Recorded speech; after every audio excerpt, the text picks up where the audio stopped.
सुप्रसाद संगत जी, आप सभी को प्रेम भरी धन निरंकर जी। क्या आपके घुटनों का दर्द आपकी भक्ति और सिमरन के बीच में दीवार बनकर खड़ा हो गया है? क्या आपकी कमर की वो पुरानी जकड़ और एड़ियों की वो तेज चुभन आपको चैन से बैठने नहीं देती? संगत जी, आज की यह साखी आपके लिए किसी वरदान से कम नहीं है। आज हम उस गुप्त और चमत्कारी तरीके को जानेंगे जिसे अपनाकर एक सेवादार ने अपने बरसों पुराने दर्द को केवल कुछ ही दिनों में जड़ से खत्म कर दिया। इस साखी के एक एक शब्द को बड़े ध्यान से सुनिएगा, क्योंकि यह सिर्फ एक कहानी नहीं, आपके दुखों के अंत की शुरुआत है। संगत जी, आगे सुनने से पहले संगत जी, अगर आप हमारे चैनल रूहानी साखी पर नए आए हैं तो सब्सक्राइब करना ना भूलें। कमेंट में जरूर बताएं कि आप यह साखी कहां से देख रहे हैं। संगत जी, बहुत समय पहले की बात है। एक बहुत ही विशाल साम्राज्य का राजा था। उस राजा के पास धन, दौलत, हाथी, घोड़े और अपार शक्ति थी। लेकिन जैसे जैसे उस राजा की उम्र ढलने लगी, उसके शरीर ने उसका साथ छोड़ना शुरू कर दिया। संगत जी, राजा के घुटनों में इतनी भयंकर सूजन और दर्द रहने लगा कि वह सिंहासन पर बैठते समय भी कराह उठता था। उसकी कमर की नसें इतनी जकड़ गई थीं कि वह सीधा खड़ा नहीं हो पाता था। सुबह जब वह अपने मखमली बिस्तर से नीचे पैर रखता तो उसकी अड़ियों में ऐसी तेज चुभन होती जैसे किसी ने तपते हुए अंगारे चुभा दिए हों। राजा ने अपने दरबार में देश विदेश के सबसे बड़े हकीमों, वैद्यों और डॉक्टरों को बुलाया। उसने घोषणा कर दी कि जो भी मेरे इन घुटनों और कमर के दर्द को ठीक करेगा, उसे मैं मुंह मांगा इनाम दूंगा। एक एक करके बड़े बड़े विद्वान आए। किसी ने लेप लगाया, किसी ने कड़वी दवाइयां दी, तो किसी ने गर्म पट्टियां बांधी। लेकिन संगत जी, राजा का दर्द कम होने के बजाय बढ़ता ही गया। दवा का असर रहता तब तक राजा को थोड़ा चैन मिलता, पर जैसे ही असर खत्म होता, दर्द पहले से भी ज्यादा भयानक रूप लेकर वापस आता। राजा अपनी लाचारी पर रोने लगा। उसे लगने लगा कि अब उसकी पूरी उम्र इसी दर्द और बिस्तर के सहारे कटेगी। तभी एक दिन राजा के एक बहुत ही पुराने और वफादार सलाहकार ने हाथ जोड़कर राजा से कहा, महाराज, आप सब जगह घूम लिए, हर हकीम को आम्मा लिया, अब एक बार मेरी बात मानिए। मैं एक ऐसे सद्गुरु को जानता हूं जिनके वचनों में वो शक्ति है कि वे मरते हुए इंसान में भी जान फूंक देते हैं। उनके आश्रम में जो भी गया वह खाली हाथ नहीं लौटा। वे आपकी इस बीमारी को जड़ से मिटा सकते हैं। राजा की आंखों में चमक आ गई। उसने तुरंत आदेश दिया, जाओ, उन महापुरुष को ससम्मान मेरे महल में लेकर आओ। मैं उन्हें सोने और चांदी से तौल दूंगा। लेकिन संगत जी, उस सलाहकार ने सिर झुकाकर कहा, क्षमा करें महाराज, लेकिन वे सद्गुरु महलों में नहीं आते। वे तो फकीर हैं। उन्हें आपकी दौलत से कोई मोह नहीं है। अगर आपको अपना दर्द ठीक करना है तो आपको खुद उनके आश्रम तक चलकर जाना होगा। यही उनकी पहली शर्त है। राजा को बहुत गुस्सा आया। उसका अहंकार जाग उठा। उसने सोचा कि मैं इतना बड़ा राजा एक मामूली कुटिया में रहने वाले फकीर के पास जाऊंगा। लेकिन जैसे ही उसने उठने की कोशिश की, उसके घुटने और कमर के तेज दर्द ने उसे दोबारा बिस्तर पर पटक दिया। दर्द की मार ने उसके अहंकार को थोड़ा कम किया और उसने भारी मन से वहां जाने के लिए हाँ कर दी। अगले दिन राजा अपने लाभ, लश्कर, मंत्रियों और सोने के रथ के साथ सद्गुरु के आश्रम की ओर रवाना हुआ। जैसे ही वह आश्रम के मुख्य द्वार पर पहुंचा, वहां के द्वारपालों ने उसका रास्ता रोक लिया। राजा का सेनापति चिल्लाया, रास्ता छोड़ो, महान राजा पधारे हैं। द्वारपालों ने बड़े शांत भाव से कहा, महाराज, यहाँ कोई राजा नहीं आता। यहाँ केवल वो आता है जो दुखी है और जिसके मन में श्रद्धा है। अगर आपको अंदर जाना है तो आपको अपनी ये राजसी पोशाक, ये मुकुट और अपना ये ताम झाम यहीं छोड़ना होगा। आपको एक आम आदमी की तरह साधारण कपड़ों में और नंगे पैर अंदर जाना होगा। तभी बाबा जी आपसे मुलाकात करेंगे। संगत जी, राजा के लिए यह किसी अपमान से कम नहीं था। वह पलटने ही वाला था लेकिन तभी उसे अपनी एड़ियों और घुटनों का वो दर्द याद आया जिसने उसका जीना हराम कर रखा था। उसे याद आया कि कैसे वह रात रात भर दर्द के मारे सो नहीं पाता। उसने अपनी हार मानी और अपने कीमती वस्त्र और मुकुट उतार दिए। एक साधारण सूती कुर्ता पहनकर वह धीरे धीरे लंगड़ाते हुए आश्रम के अंदर दाखिल हुआ। वहां का वातावरण महल से बिल्कुल अलग था। चारों तरफ शांति थी और सेवादार बड़े प्रेम से सेवा कर रहे थे। जब राजा सतगुरु के सामने पहुंचा तो बाबा जी संगत को निहाल कर रहे थे। राजा को लगा कि बाबा जी उसे देखते ही पहचान लेंगे और उसका विशेष स्वागत करेंगे, लेकिन बाबा जी ने उसकी ओर देखा तक नहीं। राजा को एक कोने में बैठना पड़ा। संगत जी, जब वह जमीन पर बैठा तो उसके घुटनों में जानलेवा दर्द हुआ। वह बार बार अपनी स्थिति बदलता पर चैन नहीं मिलता। कुछ देर बाद बाबा जी ने उसे अपने पास बुलाया और बड़ी सादगी से पूछा, भाई क्या तकलीफ है तुम्हें? राजा ने हाथ जोड़कर कहा, बाबा जी, मैं इस राज्य का राजा हूँ, लेकिन इस दर्द ने मुझे भिखारी बना दिया है। मेरे घुटने पत्थर की तरह सख्त हो गए हैं। मेरी कमर झुकती नहीं और मेरी एड़ियां जमीन पर टिकती नहीं। मैंने सब कुछ लुटा दिया पर आराम नहीं मिला। कृपया मुझ पर दया करें। बाबा जी मुस्कुराए और बोले, पुत्र, तूने अब तक सिर्फ शरीर को दबा दी है, उसे प्यार नहीं दिया। तेरे शरीर में वात का प्रकोप इतना बढ़ गया है कि उसने तेरे जोड़ों की सारी चिकनाई सुखा दी है। तू यहाँ कुछ दिन रुक, यहाँ की सेवा कर और जो मैं कह उसे नियम से कर।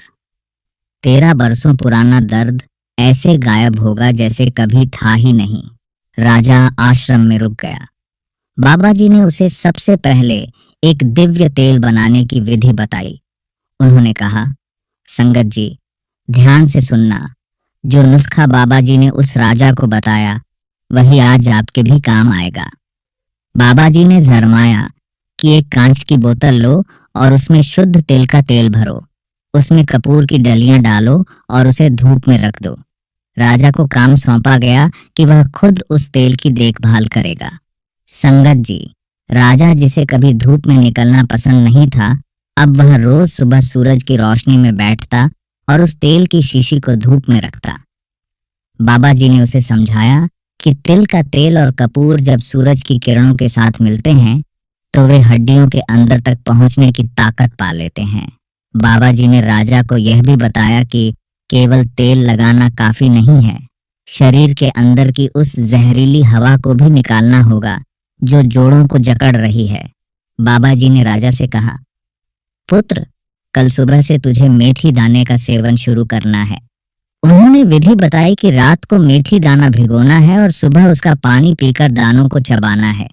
राजा ने सोचा कि क्या इतनी मामूली चीजों से मेरा इतना बड़ा रोग ठीक हो जाएगा, लेकिन उसने चुपचाप पालन करना शुरू किया क्योंकि अब उसके पास और कोई रास्ता नहीं था। संगत जी, साखी के इस पहले भाग में हमने देखा कि कैसे एक राजा का अहंकार टूटा और उसने कुदरती इलाज की ओर कदम बढ़ाया। लेकिन क्या राजा उस तेल की मालिश के सही तरीके को समझ पाया? क्या मेथी दाने ने उसके शरीर पर असर किया? और सबसे बड़ी बात, जब राजा ने आश्रम में सेवा शुरू की तो उसके दर्द ने उसे कैसे तड़पाया और फिर कैसे धीरे धीरे उसे राहत मिली। संगत जी, राजा ने जब आश्रम में रुकने का फैसला किया तो उसके मन में अभी भी कहीं न कहीं अपने राजा होने का अहंकार छिपा हुआ था। उसने सोचा कि यह साधारण सा तेल और मेथी दाना मेरे जैसे महान राजा के दर्द को क्या खाक ठीक करेंगे। बाबा जी ने उसे कांच की शीशी में तिल का तेल और कपूर डालकर धूप में रखने को कहा था, लेकिन राजा ने सोचा कि धूप में रखने से क्या होगा, अगर मैं इसे आग पर जल्दी गर्म कर लूं तो यह और भी ताकतवर हो जाएगा। संगत जी, यही वह पहली गलती थी जो राजा ने की। उसने एक तांबे के बर्तन में तेल डाला, उसमें ढेर सारा कपूर मिलाया और उसे तेज आंच पर उबाल दिया। उसे लगा कि जितनी ज्यादा गर्माहट होगी उतना ही जल्दी उसका घुटनों और कमर का दर्द गायब हो जाएगा। संगत जी, राजा ने उस उबले हुए तेज तेल को अपने घुटनों और कमर पर जोर जोर से रगड़ना शुरू कर दिया। उसे लगा कि जितना ज्यादा दबाव देगा तेल उतना ही अंदर जाएगा, लेकिन नतीजा इसका बिल्कुल उल्टा हुआ। तेल की अत्यधिक गर्मी और जोर से रगड़ने के कारण राजा की त्वचा पर लाल चकत्ते पड़ गए और उसके जोड़ों की सूजन घटने के बजाय और भी बढ़ गई। उसकी कमर का दर्द इतना तेज हो गया कि अब उसका बिस्तर से हिलना भी दूभर हो गया।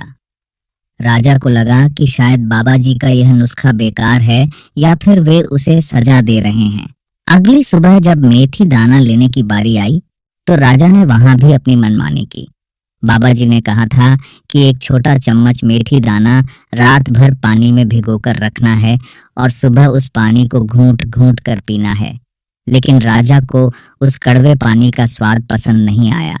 उसने सोचा कि पानी पीने से क्या होगा, मैं सीधे मेथी दानों को निगल लेता हूँ और ऊपर से गर्म पानी पी लेता हूँ। उसने मेथी दानों को चबाने के बजाय सीधे पेट में उतार लिया। संगत जी, मेथी दाना जब तक सही तरीके से पानी में फूलता नहीं और जब तक उसे चबाकर लार के साथ अंदर नहीं भेजा जाता, वह शरीर की वायु को खत्म नहीं कर पाता। 3-4 दिन बीत गए और राजा की हालत सुधरने के बजाय बदतर हो गई। उसके घुटने अब पहले से भी ज्यादा भारी हो गए थे और एड़ियों का दर्द ऐसा था जैसे कोई अंदर से नसों को खींच रहा हो। राजा मन ही मन बाबा जी को कोसने लगा। उसने सोचा कि मैं बेकार ही अपना राज पाठ छोड़कर इस फकीर के पास आया। इससे अच्छे तो मेरे महल के वैद्य थे जो कम से कम दर्द को थोड़ा दबा तो देते थे। वह गुस्से में आश्रम छोड़कर जाने की तैयारी करने लगा। वह अपनी लाठी उठाकर जैसे ही बाहर की ओर रेंगा, सामने से बाबा जी आते हुए दिखाई दिए। संगत जी, बाबा जी ने राजा की आंखों में वो झल्लाहट और दर्द देख लिया था। उन्होंने बड़े शांत भाव से राजा को रोका और पूछा, पुत्र, क्या बात है? तू वापस जाने की तैयारी में है? आपके साथ था। क्या तेरे शरीर का बोझ कम नहीं हुआ? राजा ने तल्खी से जवाब दिया, बाबा जी, आराम तो दूर की बात है, आपके इस तेल और मेथी ने तो मेरा चलना भी मुहाल कर दिया है। मेरे शरीर में जलन हो रही है और दर्द पहले से 10 गुना बढ़ गया है। बाबा जी धीमे से मुस्कुराए और बोले, पुत्र, दवा तो वही असर करती है जो हकीम बताए, लेकिन तूने तो अपनी हुकूमत दवा पर भी चलाने की कोशिश की। मुझे सच सच बता, क्या तूने तेल को धूप में रखा था या उसे आग पर तपाया था? राजा चुप हो गया। उसे समझ नहीं आया कि बाबा जी को यह कैसे पता चला। बाबा जी ने फिर पूछा, और वो मेथी दाना, क्या तूने उसे चबाकर खाया या सीधे निगल लिया? राजा का सिर झुक गया। बाबा जी ने उसे अपने पास बिठाया और बोले, संगत जी, ध्यान से सुनो, कुदरत के अपने नियम होते हैं। तिल का तेल जब सूरज की धीमी किरणों में कपूर के साथ मिलता है तो वह अमृत बनता है, लेकिन जब उसे आग पर उबाला जाता है तो उसके सारे औषधीय गुण जलकर राख हो जाते हैं और वह केवल एक चिपचिपा पदार्थ रह जाता है जो नसों को आराम देने के बजाय उन्हें और भी ज्यादा उत्तेजित कर देता है। तूने उस गर्म तेल को रगड़कर अपनी कोमल नसों को और भी चोट पहुंचाई है, बाबा जी ने आगे समझाया। और जहां तक मेथी दाने की बात है, उसका असली जादू उस पानी में और उसे चबाने में है। जब तू उस पानी को घूंट घूंट करके पीता है तो तेरे मुंह की लार उसके साथ मिलकर तेरे पेट की गर्मी और वायु को शांत करती है। मेथी को सीधे निगलने से वह पेट में पत्थर की तरह जम जाती है और गैस को और बढ़ा देती है, जिससे जोड़ों का दर्द और तेज हो जाता है। तूने राजा बनकर अपनी बुद्धि तो बहुत चलाई, लेकिन एक बीमार इंसान बनकर समर्पण करना भूल गया। संगत जी, राजा को अपनी भूल का एहसास हुआ। उसे समझ आया कि बीमारी में अहंकार किसी काम का नहीं होता। बाबा जी ने उसे दोबारा वही विधि समझाई और इस बार सख्त हिदायत दी। बाबा जी बोले, पुत्र, अब दोबारा से शुरुआत कर। एक नई कांच की शीशी ले, उसमें शुद्ध तिल का तेल भर और कपूर डालकर उसे केवल सूर्य देव की शरण में छोड़ दे। 3 दिन तक उस तेल को केवल सूरज की ऊर्जा सोखने दे। और याद रख, मालिश का मतलब रगड़ना नहीं होता। मालिश का मतलब होता है तेल को त्वचा के रोम छिद्रों के जरिए अंदर पहुंचाना, बिल्कुल हल्के हाथों से, जैसे तू किसी फूल को छू रहा हो वैसे अपने जोड़ों पर तेल लगा। राजा ने इस बार बाबा जी की एक एक बात को गांठ बांध लिया। उसने दोबारा तेल तैयार किया। इस बार उसने जल्दबाजी नहीं की। वह घंटों धूप में बैठता और देखता कि कैसे कपूर धीरे धीरे तेल में विलीन हो रहा है। 3 दिन बाद जब वह तेल तैयार हुआ तो उसमें से एक रूहानी ठंडक और खुशबू आ रही थी। राजा ने रात को अपनी एडियों और पैर के तलवों पर उस तेल की हल्की सी परत लगाई। संगत जी, कमाल की बात तो ये थी कि जैसे ही उसने तेल लगाया, उसे अपनी नसों में एक झनझनाहट महसूस हुई, जैसे रुकी हुई बिजली दोबारा दौड़ने लगी हो। अगली सुबह राजा ने मेथी दाने का पानी भी बिल्कुल वैसे ही लिया जैसा बाबा जी ने बताया था। उसने एक एक घूंट को मुंह में घुमाया और फिर उसे अंदर लिया। मेथी दानों को उसने तब तक चबाया जब तक वे बिल्कुल महीन नहीं हो गए। संगत जी, केवल 2 दिनों के भीतर राजा को अपने शरीर में एक अजीब सा हल्कापन महसूस होने लगा। जो पेट हमेशा गैस की वजह से फूला रहता था और जिसकी वजह से उसकी कमर में दर्द रहता था, वह अब बिल्कुल शांत हो गया था। 5वें दिन राजा जब उठा तो उसने महसूस किया कि उसकी एड़ियों में वो तेज कांटा अब नहीं चुभ रहा है। वह बिना लाठी के सहारे खड़ा हो पाया। हालांकि घुटनों में अभी भी थोड़ा दर्द था, लेकिन वह जकड़न गायब हो गई थी जो उसे बैठने नहीं देती थी। राजा के मन में अब बाबा जी के प्रति गहरा सम्मान और श्रद्धा जाग गई थी। उसे समझ आ गया था कि यह केवल तेल और मेथी का खेल नहीं है, बल्कि यह उन वचनों की शक्ति है जो सही तरीके से पालन करने पर पत्थर को भी पिघला सकते हैं। संगत जी, राजा अब आश्रम की छोटी मोटी सेवाओं में भी हाथ बटाने लगा था। वह कभी झाड़ू लगाता तो कभी संगत को पानी पिलाता। जैसे जैसे वह सेवा करता, उसका पसीना निकलता और तेल की मालिश अपना काम करती, उसकी हड्डियों के अंदर की ग्रीस दोबारा बनने लगी थी। बाबा जी उसे दूर से देखते और मुस्कुराते। उन्हें पता था कि अब राजा का शरीर ही नहीं, उसका मन भी ठीक हो रहा है। लेकिन संगत जी, अभी एक परीक्षा और बाकी थी। राजा का दर्द कम तो हो गया था, लेकिन पूरी तरह खत्म नहीं हुआ था। कभी कभी शाम के वक्त उसके घुटनों में दोबारा खिंचाव महसूस होता था। राजा ने बाबा जी से पूछा, दाता, अब मैं काफी बेहतर महसूस कर रहा हूँ, लेकिन यह दर्द पूरी तरह कब जाएगा? बाबा जी ने कहा, पुत्र, बीमारी बरसों की है तो इलाज में भी थोड़ा सब्र तो रखना होगा।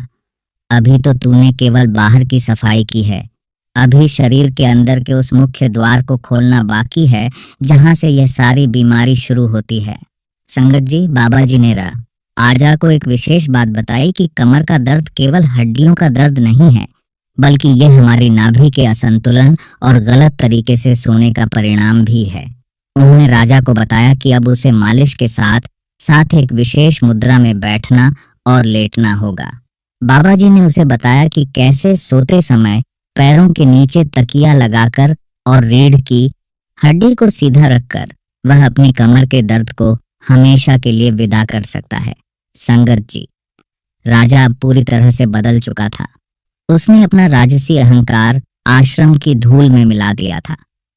बाबा जी के कहे अनुसार उसने अब उस सूरज की ऊर्जा से भरे तिल के तेल और कपूर के मिश्रण का सही इस्तेमाल करना शुरू किया। संगत जी, इस बार उसने कोई जल्दबाजी नहीं की।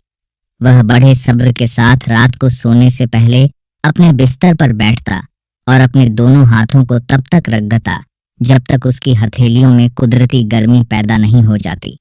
फिर वह उस तेल की कुछ बूंदें अपने घुटनों पर रखता और इतने हल्के हाथों से मालिश करता जैसे वह किसी फूल की पंखुड़ियों को सहला रहा हो। संगत जी, देखते ही देखते चमत्कार होने लगा। राजा के घुटनों के अंदर जो कछापन था वह धीरे धीरे कम होने लगा। जो हड्डियां पहले आपस में टकराती थीं और कट्टों की आवाज करती थीं, अब उनके बीच एक चिकनाई महसूस होने लगी थी। बाबा जी ने उसे बताया था कि कपूर मिला हुआ तिल का तेल जब नसों के जरिए हड्डियों की गहराई तक पहुंचता है तो वह वहां रुकी हुई गंदी हवा को बाहर निकाल देता है और खुश्की को खत्म कर देता है। राजा को अब सिमरन में बैठने में वो तकलीफ नहीं होती थी जो पहले उसे 5 मिनट में ही उठा देती थी। एक दिन बाबा जी ने राजा को पास बुलाया और कहा, पुत्र, तेरी कमर का दर्द अब कैसा है? राजा ने हाथ जोड़कर कहा, दाता, काफी आराम है, पर कभी कभी जब मैं सुबह उठता हूँ तो एक अजीब सी जकड़ महसूस होती है। बाबा टी मुस्कुराए और बोले, संगत जी, राजा की इस समस्या का समाधान हमारे सोने के तरीके में छिपा है। बाबा जी ने राजा को एक बहुत ही गुप्त और असरदार तरीका बताया। उन्होंने कहा, पुत्र, जब तू रात को सोता है तो तेरी रीढ़ की हड्डी पर पूरे शरीर का दबाव रहता है। अगर तू सीधा सोता है तो अपनी कमर के नीचे या घुटनों के नीचे एक पतला तकिया रख लिया कर। इससे रीढ़ की हड्डी का जो कुदरती झुकाव है उसे सहारा मिलता है और नसों का खिंचाव खत्म हो जाता है। राजा ने उसी रात से ऐसा करना शुरू किया। उसने अपने घुटनों के नीचे एक छोटा तकिया रखा और सो गया। संगत जी, अगली सुबह जब राजा उठा तो वह हैरान रह गया। उसकी कमर में रत्ती भर भी दर्द नहीं था। उसे ऐसा लगा जैसे किसी ने उसकी पीठ से मन भर का बोझ उतार दिया हो। वह बिना किसी सहारे के सीधा खड़ा हो गया और तेजी से चलने लगा। उसकी एड़ियों का दर्द, जो उसे लंघा कर चलने पर मजबूर करता था, वह मेथी दाने के पानी और कपूर वाले तेल के जादू से पूरी तरह गायब हो चुका था। मेथी दाने ने उसके शरीर के अंदर की उस सारी हरीली गैस को बाहर निकाल दिया था जो उसके जोसों में सूजन पैदा कर रही थी। संगत जी, 10 दिन पूरे होते होते राजा का शरीर ऐसा हो गया जैसे वह दोबारा जवान हो गया हो। उसकी आंखों की चमक वापस आ गई थी और चेहरे पर एक रूहानी नूर था। लेकिन अब राजा का मन महल वापस जाने का नहीं कर रहा था। उसे उस फकीरी में और सेवा में जो आनंद मिल पर रहा था, वह उसे 7 राज्यों की दौलत में भी नहीं मिला था। एक सुबह राजा बाबा जी के चरणों में गिर गया और बोला, दाता, आपने मुझे नया जीवन दिया है। अब यह शरीर और यह जीवन आपका है। मुझे अब उस महलों की चकाचौंध में वापस नहीं जाना। मुझे अपनी शरण में ही रखें। बाबा जी ने बड़े प्रेम से राजा को उठाया और कहा, पुत्र, तेरी सेवा यहाँ नहीं, तेरी प्रजा के बीच है। तूने यहाँ जो सीखा है वह केवल तेरे लिए नहीं था। दुनिया में लाखों लोग ऐसे हैं जो बिस्तर पर पड़े तड़प रहे हैं, जिनके पास महंगे इलाज के पैसे नहीं हैं। जा और उन्हें बता कि कुदरत ने हमारे आसपास ही चंगा होने के सारे साधन दिए हैं। उन्हें तिल के तेल, कपूर और मेथी दाने की महिमा बता। उन्हें सिखा कि कैसे सादा जीवन और शुद्ध आहार इंसान को 100 साल तक तंदुरुस्त रख सकता है। राजा ने बाबा जी का आदेश सर माथे पर रखा, लेकिन जाने से पहले उसने एक आखिरी सवाल पूछा, दाता, क्या कोई ऐसा महा नुस्खा भी है जो मुझे भविष्य में कभी बीमार ना होने दे? बाबा जी ने कहा, संगत जी, यह बात हम सबको अपने पल्ले बांध लेनी चाहिए। बाबा जी ने थरमाया, पुत्र, अपनी नाभि नावल का ध्यान रख। यह हमारे शरीर का मुख्य केंद्र है। रोज रात को सोने से पहले अपनी नाभि में 2 बूंद इसी तिल के तेल की डाल लिया कर। हमारी नाभि से शरीर की हजारों नसें जुड़ी हुई हैं। जब नाभि को पोषण मिलता है तो पूरे शरीर की खुश्की खत्म हो जाती है, चेहरे पर चमक आती है और जोंक कभी जवाब नहीं देते। राजा ने बाबा जी को दंडवत प्रणाम किया और अपने राज्य की ओर प्रस्थान किया। जब वह अपने महल के द्वार पर पहुंचा तो द्वारपाल उसे पहचान ही नहीं पाए। वह पैदल चल रहा था। उसका शरीर गठा हुआ था और उसके चेहरे पर एक अद्भुत शांति थी। राजा ने महल पहुंचते ही सबसे पहले अपने उन सभी हकीमों और वैद्यों को बुलाया जो हार मान चुके थे। उसने उन्हें डांटा नहीं, बल्कि उन्हें बाबा जी के बताए नुस्खे सिखाए। राजा ने पूरे राज्य में ढिंढोरा पिटवा दिया कि अब कोई भी इंसान जोरों के दर्द से नहीं तड़पेगा। राजा ने जगह जगह सूरज की रोशनी वाले केंद्र बनवाए, जहां कांच की बोतलों में तिल का तेल और कपूर तैयार किया जाता था। उसने हर घर में मेथी दाने के फायदे पहुंचाए। संगत जी, राजा का वह राज्य कुछ ही समय में रोग मुक्त राज्य बन गया। राजा अब खुद रोज सुबह अमृत वेले उठता, मेथी दाने का पानी पीता और धूप में बैठकर सिमरन करता। वह जो राजा पहले 2 कदम नहीं चल पाता था, अब वह मीलों पैदल चलकर अपनी प्रजा का हाल चाल जानने जाता था। संगत जी, इस साखी से हमें यह शिक्षा मिलती है कि बीमारी चाहे कितनी भी पुरानी क्यों ना हो, अगर उसे सही तरीके से और पूरे विश्वास के साथ ठीक किया जाए तो कुदरत कभी निराश नहीं करती। तिल का तेल, कपूर और मेथी दाना मामूली चीजें लग सकती हैं, लेकिन जब इनमें सतगुरु के वचनों की शक्ति मिल जाती है तो ये बड़ी से बड़ी बीमारी को काट देती हैं। राजा ने समझा कि असली सुख स्वास्थ्य में है और स्वास्थ्य का असली मकसद मालिक की भक्ति और सेवा है। संगत जी, अगर आपके घुटनों में दर्द है, अगर आपकी कमर आपको झुकने नहीं देती या एड़ियां आपको चलने नहीं देती, तो घबराएं नहीं। आज से ही इस साखी में बताए गए नियमों का पालन शुरू करें। वह कांच की शीशी लें, उसमें तिल का तेल और कपूर डालें और उसे सूरज के आशीर्वाद के लिए छोड़ दें। सुबह नियम से मेथी दाना लें और सबसे जरूरी बात, अपने खान पान में बादी वाली चीजों का परहेड़ करें। याद रखें, विश्वास ही सबसे बड़ी औषधि है। राजा की कहानी हमें याद दिलाती है कि यह शरीर उस परमात्मा का मंदिर है। इसकी देखभाल करना हमारा फर्ज है ताकि हम बिना किसी रुकावट के सिमरन में बैठ सकें और उस कुल मालिक की याद में लीन हो सकें। राजा ने अपना राज पाठ संभाला, लेकिन उसका मन हमेशा उस आश्रम की धूल और बाबा जी के वचनों में अटका रहा। वह जब भी किसी को दर्द में देखता तो उसे वही कपूर वाला तेल थमा देता और कहता, इसे आमाओ, यह मेरे सद्गुरु की बख्शीश है।